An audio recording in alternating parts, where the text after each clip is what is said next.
Hola, yo soy Rosa. Y yo soy Raquel, y esto es Entre Borradores, un podcast donde compartimos cómo estamos escribiendo nuestro primer libro. Intentamos sobrevivir en el proceso.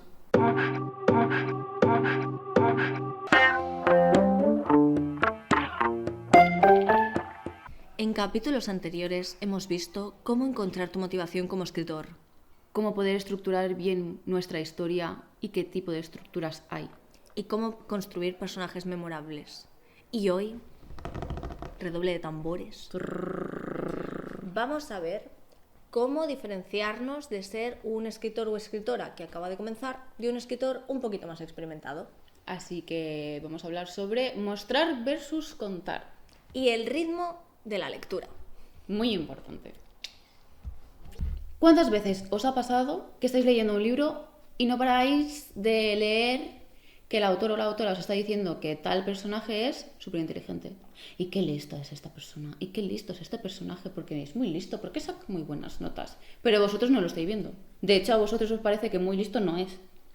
Ese sería un buen ejemplo de lo está contando, pero no lo está mostrando. Claro, deberías creértelo como lector, pero como no lo está mostrando, entonces, pues si tú lo dices. Entonces, ¿cómo podríamos mejorar esto? En este ejemplo, en el que este personaje que tenemos es muy inteligente, pues en vez de decir Javier es muy inteligente o es muy avispado, podríamos mostrarlo como pues Javier cuando se encontraba con los malotes del barrio siempre les liaba para que a él nunca le hicieran nada malo y conseguía huir. O sacaba muy buenas notas sin tener que estudiar. O ya más o menos. De hecho, yo creo que la mayor diferencia es entre ser descriptivo y ser un narrador. No es lo mismo que yo te describa un paisaje y te diga, tiene árboles, es verde, hace buen día, a que te diga, el aire estaba cargado con el olor de la hierba, el sonido del mecer de las plantas. O sea, es como, no necesito describirte exactamente cómo era para mostrarte en tu cabeza cómo estaba siendo ese paisaje. Con los personajes pasa un poco lo mismo.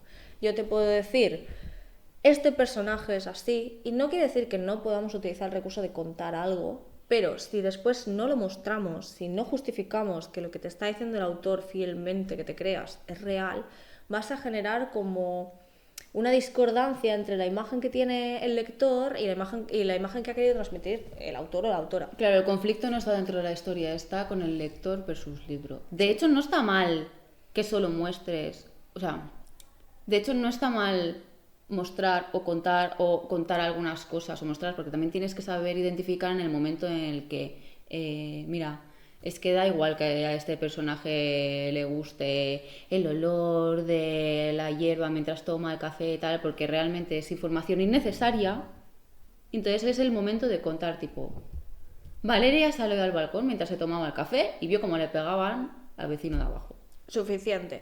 Al final, mostrar versus contar es un recurso súper potente que tenemos a la hora de trabajar lo que estamos explicando a los lectores y lectoras, y por lo tanto hay no solo que saber cuándo contar y cuándo mostrar, sino entender que normalmente mostramos para momentos en los que necesitamos que el lector conecte con lo que está sucediendo, y contamos para intentar agilizar conceptos rápidos. Que de hecho aquí es donde entramos también con el ritmo de la lectura y el ritmo de la escritura. Tenemos que tener también en cuenta que dependiendo de lo que queramos mostrar o contar, puede ser que nos pare ese ritmo. Entonces, si te sacan de la historia, luego volver a conectar otra vez es complicado.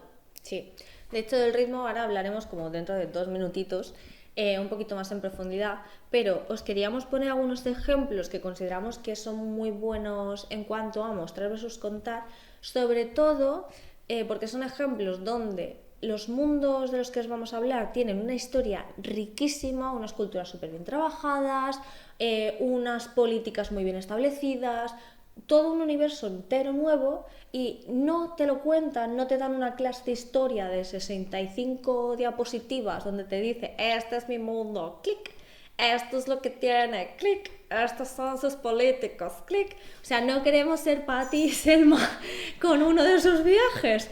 Entonces, está muy bien, y tenemos que entender, y esto en diseño nos pasa un montón, que es como, amamos nuestra obra y eso está genial, tenemos que tener mucho cariño, pero nadie la va a amar como nosotros. De hecho, como autor, Tú tienes que saber todo lo que pasa en ese mundo. Si necesitas tener 600 años de historia, folclore, Los tienes. religión, tú los vas a tener porque lo tienes que saber. Pero al lector no le interesa esa pedazo de historia que te has creado Pero si es para que, llegar gente, al momento presente de ese libro. ¿vosotros habéis atendido 100% alguna vez en vuestra vida, en vuestra propia clase de historia? Quiero decir, yo me considero una persona muy curiosa y me encanta la historia, pero ahora tragarme toda la historia de la humanidad, según qué tipo de detalles, pienso, es que me da igual. Entonces, si eso ya me ha pesado con mi propia historia del origen de mi sociedad, donde me he intentado quedar con las cosas más críticas, con los personajes más importantes, con los momentos que han hecho que realmente esté aquí, eso es lo que vais a tener que sacar en vuestro libro. Esas son las cosas que más le van a interesar a las personas. Todo lo demás, que ha sido paja, porque es que han habido muchísimas informaciones, van a ser curiosidades que vais a poder ir lanzando como detallitos a los lectores para que, pues como que se vayan enganchando más a ese mundo sin necesidad de decirle, oye, mira esto, que es importante. Es como, no tenéis por qué. No, de hecho, está muy bien que vayáis explicando algunas cosas importantes al lector, pero si os pasáis, el lector va a desconectar y va a ser cuando va a decir, uy, es un poco pesado esto. Sí, sobre todo depende de lo que queráis escribir. A lo mejor habéis leído muchas novelas con grandes descripciones, con muchas clases de historia, porque venís de haber leído libros de hace algunos años ya, donde esto se oscilaba un poquito más, porque pensad que veníamos de libros donde, o sea, no existían las películas, no existían, o sea, empezaba a arrancar la fotografía, eran libros que necesitaban describirlo todo mucho más en detalle, dar mucha más información al lector, porque no tenía la sobreinformación que tenemos actualmente. Por eso muchas veces cuando lees según qué libros, necesitas un prefacio o un prólogo en el que te expliquen, mira, ese es el contexto de la historia. Exacto. Porque si no, como no lo estás viviendo en ese momento, te va a costar quizá empatizar o entender exactamente por qué los personajes se comportan de esa forma. De hecho, pensad que ahora estamos súper bombardeados con información y que contamos con la suerte y la desventaja de que la gente ahora tiene mochilas informacionales mucho más grandes en su cabeza de la que se tenían a lo mejor hace 30, 40 años. Entonces, sed conscientes de que si entráis mucho en detalle, aunque sean historias que os habéis inventado vosotros, las personas directamente lo van a interrelacionar con cosas e información que ya tengan en su cabeza. No te pongas a describir, os voy a poner un ejemplo, a mí me flipa la cultura maorí. Me encanta. Polinesia, preciosa. Me podría pasar horas hablando de por qué el tallado que tenían en las armas, por qué en los remos, por qué en los barcos. Y te van a hablar de una cultura que ha vivido toda su historia a través de este tipo de conceptos, donde, por ejemplo, que también grababan estas cosas para lanzarlas al mar y que el resto los conociera. Y yo os estaría contando súper ilusionada porque me flipa, pero a lo mejor a ti te da igual. Entonces, con este ejemplo, ¿a qué voy? Que yo sé que si quiero escribir sobre esta gente voy a tener que tener todo esto en cuenta porque es parte de lo que son y seguramente se noten algunas descripciones, pero no te tengo que explicar por qué lo hacen, por qué es tan importante, de dónde ha venido, porque debería salir de manera natural en la historia, porque Mira, muchas veces... De hecho, otro ejemplo, perdónate, otro ejemplo que creo que iría muy bien es la trilogía de Martín Ojo de Plata, que de hecho está ambientada... pues ahora mismo no me acuerdo, me lo he leído. Es un 1500, 1400. Mucha era de la piratería también, conquista. Es una española que acaba llegando a México. Y gracias a que, bueno, al final tenemos un poquito de bagaje, más o menos puedo entender qué pasa. Pero se nota que la autora se ha documentado muchísimo, muchísimo, muchísimo. Porque hay algunos detalles que yo... Obviamente yo no tenía ni idea, pues porque tampoco he profundizado tanto en este tipo de historia cultural, me refiero, o sea, sé grandes hitos, pero que te sorprende. Y además ella sí que lo hila con esos hitos que ya comentaba antes, que se te han quedado más en la memoria de, esto es lo que pasaba. Claro. O sea, ya os digo, se puede mostrar sin necesidad de contar. Por ejemplo, a mí hay un recurso que se utiliza un montón que personalmente no me gusta, que es lo que yo he llamado el golpe en la cabeza. El golpe en la cabeza. A ver, explícame esto porque no tengo ni idea de qué es. Esto es cuando tú llevas ya 1 o 2 capítulos y de repente el personaje principal interactúa con otro personaje y el otro es como si hubiese olvidado todo el contexto de su existencia. En plan, claro, tío, ¿por qué estamos en guerra? Porque hace 500 años y de repente un personaje le empieza a explicar a otro toda la clase a través de diálogos, que es como, Se me hace súper forzado. No necesito que me lo expliques todo desde el principio. Yo puedo saber cuánto tiempo hace de una sociedad, por su tecnología, por lo desarrollado que esté, por si tienen cultura, si tienen literatura. ¿Por qué? Porque eso es lo que yo entiendo, que cómo se desarrolla una sociedad. Y como eso, pues podríamos poner más ejemplos. Pero a mí, lo de golpe en la cabeza, que de repente no me acuerdo ni de quién soy, ni de qué hago aquí, ni de la historia de mi patria, y os estamos hablando de un personaje que a lo mejor tiene pasado los 20 y tantos. Literalmente esa es la clase de historia que no le queréis hacer a vuestros lectores. Claro. Pensad siempre en, ¿a vosotros os gustaría leer algo así? Escribidlo y leedlo vosotros mismos. Abstraeos de que eso es vuestro. Poneoslo en una página de la Wikipedia, a ver qué os pasa. Sí, la verdad es que Cambia mucho la perspectiva. creo que costaría bastante. Y os lo dice una persona que a mí personalmente, o sea, la novela que estoy escribiendo ahora es urbana, en plan, pasa en nuestra situación actual y ya está. Pero la otra novela que estoy construyendo, que mientras escribo una estoy haciendo como toda la construcción de la otra porque es muy tocha, no tiene que ver tanto con nuestra sociedad. Es como ya he comentado, es un futuro distópico. Estoy reescribiendo todos los valores de esa sociedad, cómo ha sido su construcción después de las cosas que pasan. Yo no os voy a poner todo eso en el libro. No, de hecho vais a ver la consecuencia de todo eso. Claro. Y además pensad una cosa, os da mucho juego a después también interaccionar con vuestros lectores y lectoras, porque habrá gente que os haga preguntas y se las vais a poder contestar con información que no habéis dado a nadie más. Y eso es muy divertido. Eso es súper guay. Entonces, pensad en esto también, de no hagáis de vuestros libros clases de historia. Por más que améis vuestra historia, tenéis que hacer que el resto también la amen. Y si es unas diapositivas de 60, por ejemplo, los viajes de Patty y Selma, sé que vuelvo a mi mismo tema, pero son viajazos chulísimos, pero es que Virgen Santa... Es que es aburridísimo, es aburridísimo. Y esta es Patty saludando a la cámara. Patty saludando a la cámara. O sea, no seamos Patty y Selma. Por ejemplo, vamos a poner historias que al principio parecen una cosa y luego no son otra, porque poco a poco es cuando te enseñan esa historia, ese mundo, ese trasfondo. A mí me encanta Hora de Aventuras. Empieza la serie que parece una serie infantil en un mundo de fantasía y poco a poco va avanzando la serie, te das cuenta de que no es un mundo de fantasía cualquiera, que ha habido una guerra que ha destruido ese mundo y que se refieren a esa guerra como la guerra de los champiñones, que además no entiendes a qué se refieren hasta que ha avanzado más y tú, gracias a este bagaje que tienes, descubres que realmente se están hablando de bombas nucleares. Toda la mutación que ha habido y poco a poco cada vez se vuelve más oscura y mucho más adulta. Y los personajes que parecen pues tontos, por decirlo de alguna manera, mucho más simplones, como podría ser el Rey Hielo, tiene un trasfondo de la hostia. Es muy, muy complejo y muy complicado. Igual que Marceline, todos los personajes te los muestran como si fueran muy sencillos y poco a poco vas viendo todo lo que ha pasado y te vuela la cabeza. Y te engancha, porque dices, espera un momento, o sea, ¿os acordáis cuando en el capítulo anterior hablábamos de mostrar una realidad y luego romperla? Y hacer que el lector se enganche y diga, ¿pero qué está pasando? ¿Cómo esto puede ser así? Hora de Aventuras, eso lo lleva súper bien. Súper bien. Otro ejemplo que también me gusta mucho es El Imperio Final de Brandon Sanderson. Este hombre sale mucho, pero es que el hombre, bueno, pues tiene una trayectoria. Ha hecho cosas. Además, el curso que tiene de escritura creativa lo tiene en YouTube y lo tiene en su web gratuito. Yo os lo aconsejo si sabéis inglés. Muy guay. Vamos a hablar solo del primer libro de Nacidos de la Bruma, ¿no? Imperio Final.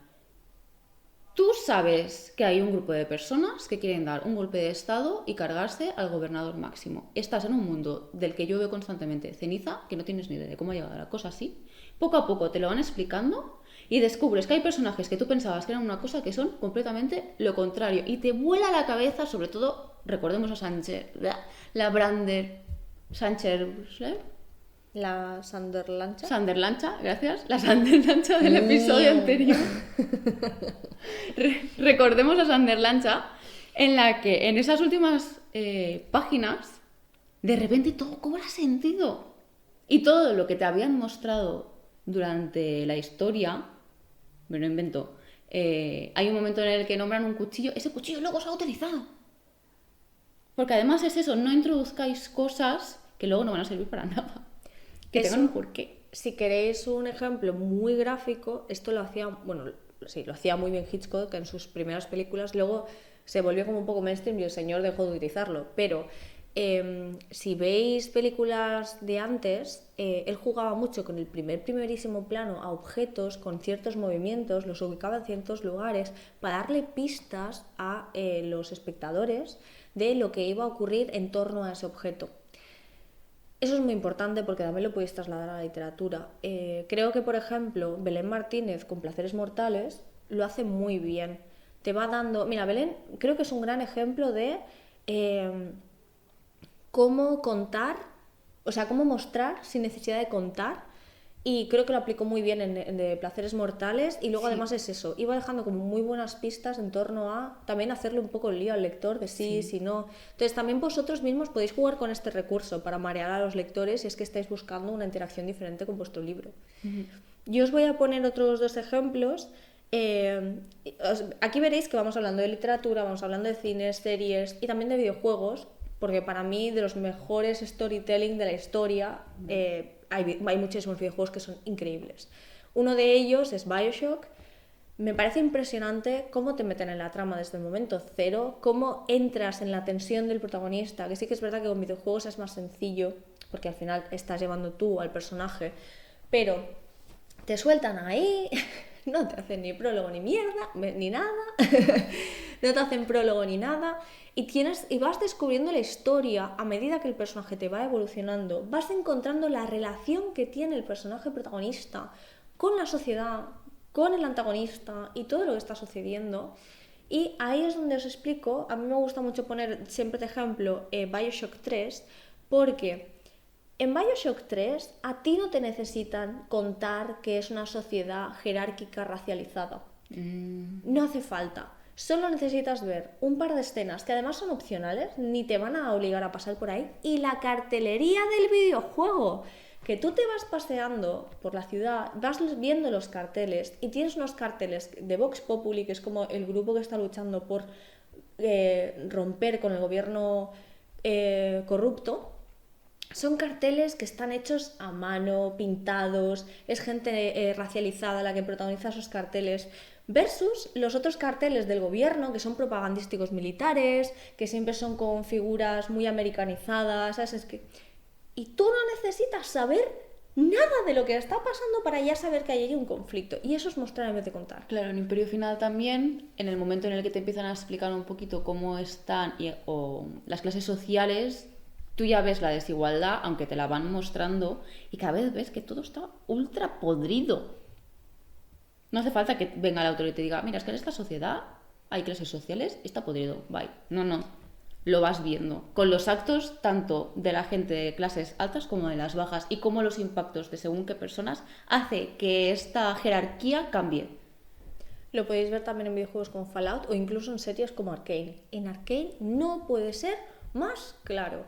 A mí no me necesitan contar toda la historia de las protas para saber que 1, viven en la pobreza, 2, son niñas de la guerra, 3, hay una clara sociedad que está arriba y otra que está abajo, o sea, son muchas cosas las que podéis mostrar sin necesidad de tener que explicarlo.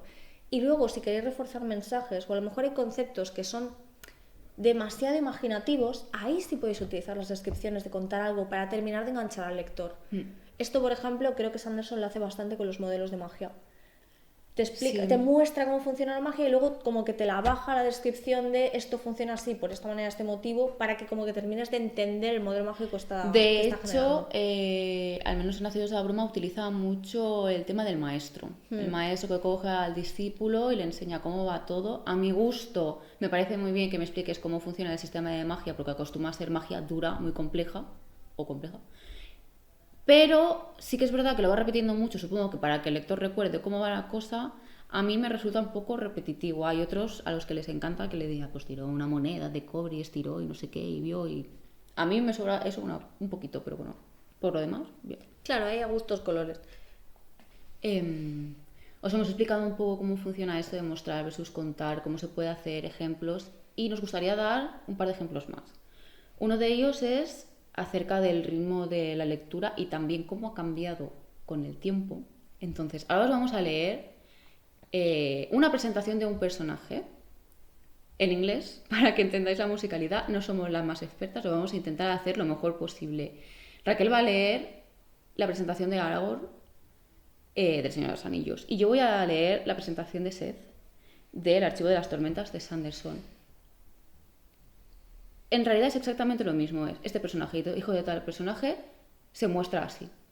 Pero es muy diferente, con cerca de 100 años de diferencia. Para que veáis también el por qué seguramente mucha gente encuentra los clásicos aburridos. No es porque sean aburridos, es porque se ha acelerado todo tanto que nosotros también tenemos que adaptar la lectura. Entonces, adelante. Raquel, vamos a tener el móvil, perdón, Sí. para poder leerlo. Para los que estáis solo escuchándonos, hemos cogido nuestros móviles porque no nos lo sabemos de memoria. Rosa tiene amigos que sí se saben estos textos de memoria, no es nuestro caso, y menos en inglés, porque a mí en castellano aún me viene, pero en inglés es imposible. ¿Por qué lo hemos escogido en inglés? Bueno, son los idiomas originales de los autores, y igual que nosotros metemos musicalidad y expresiones castellanas, ellos en su caso han jugado mucho también con cómo suena en inglés versus cómo sería la traducción, así que hemos decidido ponerlo en inglés. Exactamente. Y luego os voy a leer un extracto de un profesor de historia y escritura, bueno, de escritora y escritor, de los años 40, creo, estadounidense, que creo que os va a ayudar mucho para el tema del ritmo. Y este sí que está en español. Vamos a empezar con estos. I am Aragorn, son of Arathorn, and am called Eleazar the Elfstone, Dunadan, the heir of Isildur, Eladin son of Gondor. Here is the sword that was broken and is forget again. Will you aid me or thwart me? Choose swiftly. Vale. Y la versión que podríamos poner como Sanderson sería Seth, son Balano, truthless of Shinobar, wore white on the day he was to kill a king. ¿Cuál es la mayor diferencia entre uno y otro? Aparte de que el de Tolkien es más largo, Tolkien, a la hora de utilizar las puntuaciones, hace frases de bastantes más palabras que Sanderson cuando va explicándolo. O sea, de hecho, para que os hagáis la idea, en la primera frase hay 1, 2, 3, 4, 5 palabras y una coma, 1, 2, 3, 4, otras 5 palabras y una coma, y luego una palabra. ¿Qué pasa? Que aunque haya comas cada 5 palabras, sigue teniendo no es un punto, es una coma. Entonces la lectura es bastante más acelerada. Sin embargo, Sanderson tiene muchas menos palabras condensadas por puntuación. Y de ahí viene un poco el ejercicio que os queremos compartir del profesor que os comentaba antes, Rosa, que es Gary Probosat, que os dejaremos en la descripción su nombre para que lo podáis buscar, porque en nuestras pronunciaciones ya habéis visto que no son las mejores. Pero esta sí que está en español, no os preocupéis. Entonces, vais a ver que el primero es el que es muy monótono y luego la musicalidad cambia. Que es, esta oración tiene 5 palabras. Aquí hay 5 palabras más. Oraciones de 5 palabras están bien, pero varias juntas son monótonas. Escucha lo que está pasando. La escritura se vuelve aburrida. El sonido de esta zumba. Es como un disco rayado. El oído demanda variedad. Y aquí es donde variar el largo de las palabras y las puntuaciones mejora la musicalidad. Ahora escucha. Varío la longitud de la frase y creo música. Música.